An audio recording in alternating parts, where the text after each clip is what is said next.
Korupsi bukan sekedar tindakan melanggar hukum, tetapi ia merampas harapan, mematikan kepercayaan, dan menghentikan laju pembangunan.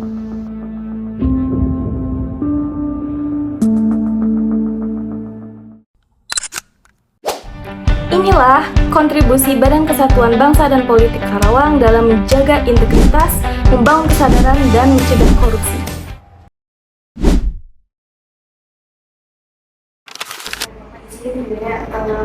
Sebelumnya izin memperkenalkan diri juga, tapi kita belum ini ya perkenalkan kami dari mahasiswa musika. Kita tujuan kita ke sini untuk melaksanakan tugas mata kuliah kita, yaitu wawancara mengenai pendidikan anti korupsi. Mungkin langsung aja ya Pak ke wawancaranya. Nah, untuk poin pertama, program apa yang dilakukan oleh lembaga BEPA untuk membina masyarakat agar masyarakat itu tidak terlibat dalam praktek KKN tersebut. Oke, di kita ada beberapa program, cuma semuanya mengarahnya ke anak sekolah, ya, gitu. Nah, anak sekolah. Jadi kalau sejauh mana praktek korupsi, ya nggak tahu karena mereka masih sekolah.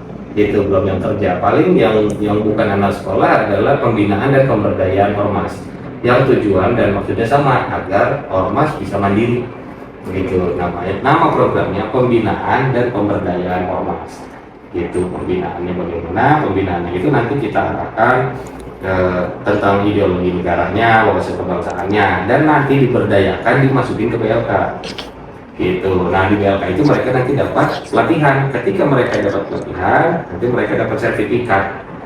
Nah, sertifikat yang dari balai kepelatihan ini bisa digunakan untuk mereka bekerja ataupun mengembangkan pelatihannya, gitu. Terus yang kedua, ada lagi yang namanya kegiatan hibah, bantuan hibah berupa uang kepada ormas, gitu. Nah, si bantuan uang ini mereka nanti gunakan untuk membangun kemandirian usaha.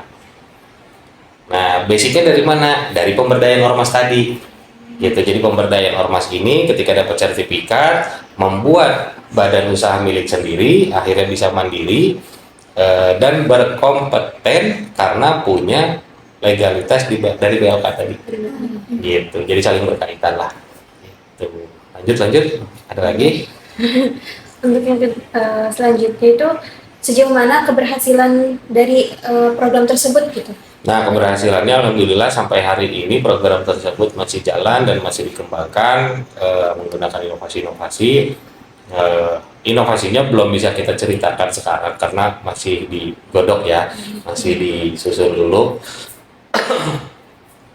Ada beberapa ormas yang udah punya badan usaha sendiri yang akhirnya mereka bisa mandiri. Gitu kalau dari sisi ormasnya gitu ya, tapi kalau misalkan dari sisi masyarakat luas ya kayaknya bukan di kita kalau korupsi mah ya, gitu. Nah, ada lagi ya, badan usaha yang dimiliki ormas tersebut gitu sudah berjalan bertahun-tahun, artinya legalitas yang mereka punya atau si sertifikat dari BLK yang mereka punya bisa digunakan bertahun-tahun, berkompeten tadi, gitu ya. Berkompeten tadi artinya mereka bisa jangka panjang, gitu menggunakan itu. Lanjut, ada lagi? Lalu apakah ada sebuah kendalinya gitu Pak? Kendala yang dihadapinya tuh seperti apa gitu? Oke. Kendala yang dihadapi, kita belum bisa mengakomodir seluruh ormas yang ada di Kabupaten Karawang, gitu. Jadi per tahun kita ngambil paling berapa, gitu ya.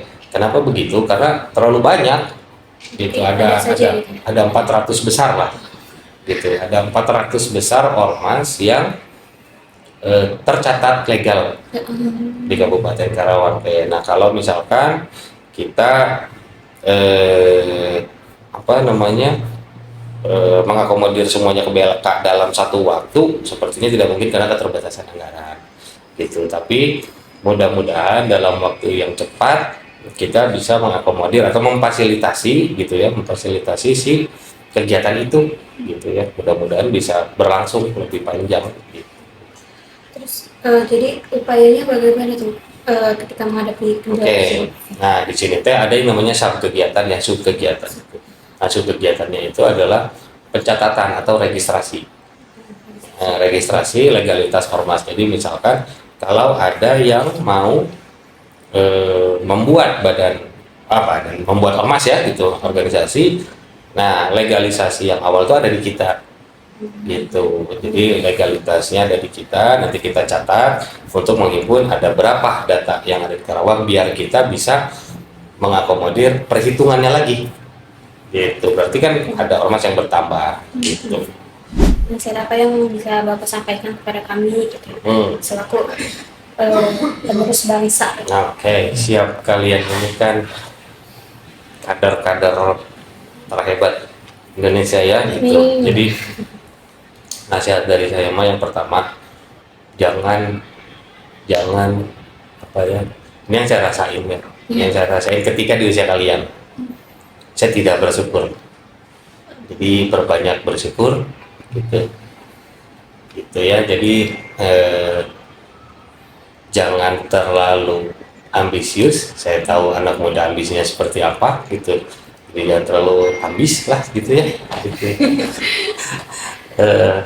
Cita-cita sangat penting, target sangat penting, tapi hati-hati jangan sampai masuk ke ambisius, karena kalau udah sampai ke ambisius,